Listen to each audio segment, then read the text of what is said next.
સુરતના ભેસ્તાન વિસ્તારમાં બાળકોના ઝઘડાની અદાવતમાં યુવકની તીક્ષ્ણ હથિયારના ઘા ઝીંકી હત્યા કરવામાં આવી છે। ભેસ્તાનના રોયલ પાર્ક પાસે અગાઉ બાળકો વચ્ચે થયેલા ઝઘડાનું મંદુખ રાખી 5 ઇસમોએ 35 વર્ષીય મોહમ્મદ સલમાન પર હુમલો કર્યો હતો। હુમલામાં તીક્ષ્ણ હથિયારના ઘા વાગતા મોહમ્મદ સલમાનનું મોત થયું હતું। ઘટનાની જાણ થતાં ભેસ્તાન પોલીસે તપાસ શરૂ કરી હતી। પોલીસે કાર્યવાહી હાથ ધરી મુખ્ય 3 આરોપીઓ શાહિદ રઝા ઉર્ફે લંબુ, મોહમ્મદ બરકતલી શેખ અને સમીર ગફાર શેખને ઝડપી પાડ્યા છે।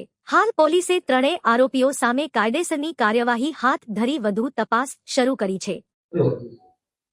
આજરોજ ફરિયાદી શ્રી મોહમ્મદ રુસ્તમ જાન મોહમ્મદ સૈયદ રહેવાસી ગોલ્ડન આવાસ ભેસ્તાન સુરત નાએ ભેસ્તાન પોલીસ સ્ટેશન ખાતે આવી ફરિયાદ હકીકત જાહેર કરેલ કે આજથી 4-5 દિવસ પહેલા જે ફરિયાદીના મોટા ભાઈનો જે શાળાનો દીકરો છે અરમાન, એને સાથે આ કામના આરોપીઓ નાના છોકરાઓ બાબતે ઝઘડો થયેલો।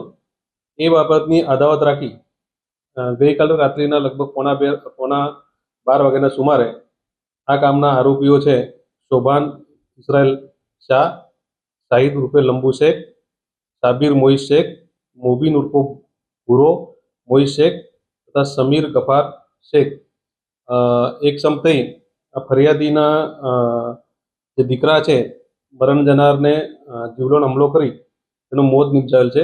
ઉપરાંત ફરિયાદીના જે અન્ય એક દીકરા છે એને પણ ઈજા પહોંચાડેલ છે। એ બાબતની ફરિયાદ આપતા ભેસ્તાન પોલીસ સ્ટેશનમાં એક મર્ડરનો ગુનો દાખલ કરવામાં આવેલ છે।